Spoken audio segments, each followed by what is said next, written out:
Hi friend, this is Asim from Campus Law Center, Faculty of Law, Institute of Delhi. Today I would like to discuss landmark topic of company law which is mentioned in our case mat. Topic का नाम है prevention of operation and mismanagement और इसके तहत हमें पढ़ना है class action suit जो कंपनी एक्ट के सेक्शन 245 में मेंशन है।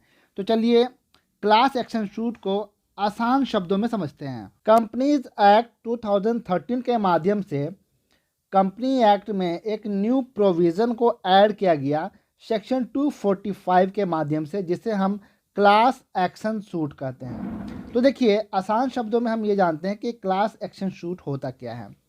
तो it provides for class action suit by specified number of members और depositors against the company except banking companies. It is brought before tribunal. अब इसको हम आसान शब्दों में समझते हैं कि आखिर क्लास एक्शन सूट होता क्या है। मान के चलिए कि कोई कंपनी है, वो कुछ गलत कर रही है या फिर अपने मेमोरेंडम ऑफ एसोसिएशन के अगेंस्ट कुछ काम कर रही है या फिर कुछ ऐसा काम कर रही है जो कंपनी एक्ट में अलाउड नहीं है, तो कंपनी के अगेंस्ट में केस करने का हक किसे है?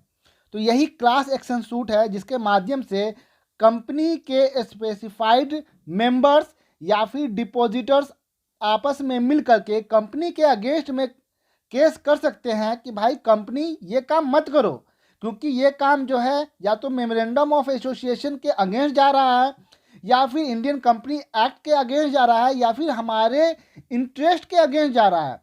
तो ये जो अधिकार दिया गया है उसे ही क्लास एक्शन सूट कहते हैं, जिसे कंपनीज एक्ट 2013 में पहली बार इंट्रोड्यूस किया गया। तो चलिए अब हम देखते हैं कि कौन कौन से रिमेडी जो है क्लास एक्शन सूट के माध्यम से डिपॉजिटर्स या फिर मेंबर को प्रोवाइड किया गया है। पहला है to restrain the company from committing an act which is ultra vires the memorandum of association, यानी कि कंपनी को उस काम करने से रोकने के लिए जो मेमोरेंडम ऑफ एसोसिएशन या फिर आर्टिकल ऑफ एसोसिएशन के अल्ट्रा वायर्स है। दूसरा, to restrain the company from committing breach of any provision of memorandum of association, यानी कि अगर कंपनी मेमोरेंडम ऑफ एसोसिएशन या फिर आर्टिकल ऑफ एसोसिएशन को ब्रीच कर रही है तो फिर उस ब्रीच को रोकने के लिए क्लास एक्शन सूट लाया जा सकता है। तीसरा, to declare a resolution altering the memorandum और articles of the company as void.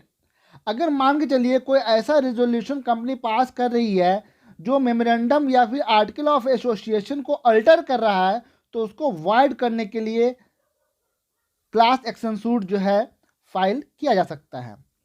चौथा, to restrain the company and its director from acting on such resolution, इस तरह के रेजोल्यूशन को पास करने से रोकने के लिए भी क्लास एक्शन सूट फाइल किया जा सकता है। पांचवा, to restrain the company from doing an act which is contrary to the provision of this act, यानी कि इंडियन कंपनी एक्ट 2013 के कंट्रारी में कोई काम अगर कंपनी कर रही है तो उस काम को रोकने के लिए भी क्लास एक्शन सूट फाइल किया जा सकता है। छठा है टू क्लेम डैमेजेस और कंपनसेशन, अगर कंपनी के किसी काम की वजह से आपका कुछ डैमेज हुआ है तो डैमेज को क्लेम करने के लिए या फिर कंपनसेशन के लिए आप क्लास एक्शन सूट फाइल कर सकते हैं। और सातवां है to seek any other remedy as the tribunal deem fit, या फिर कोई और रिमेडी के लिए भी आप क्लास एक्शन सूट फाइल कर सकते हैं जैसा कि ट्रिब्यूनल फिट समझे। तो यही है क्लास एक्शन सूट जो बहुत ही इंपॉर्टेंट है। ये एक्चुअली देखा जाए तो ये कंपनी के मेंबर्स या फिर डिपॉजिटर्स के इंटरेस्ट को प्रोटेक्ट करता है। आई होप कि आपको ये वीडियो इन्फॉर्मेटिव लगा होगा। अगर वीडियो पसंद आया तो प्लीज़ वीडियो को लाइक करें, शेयर करें, हमसे जुड़े रहने के लिए हमारे चैनल को सब्सक्राइब करें। और अगर आपको इस टॉपिक का PDF चाहिए तो कमेंट बॉक्स में व्हाट्सएप नंबर दिया गया है, आप मैसेज करके PDF ले सकते हैं। Thank you so much.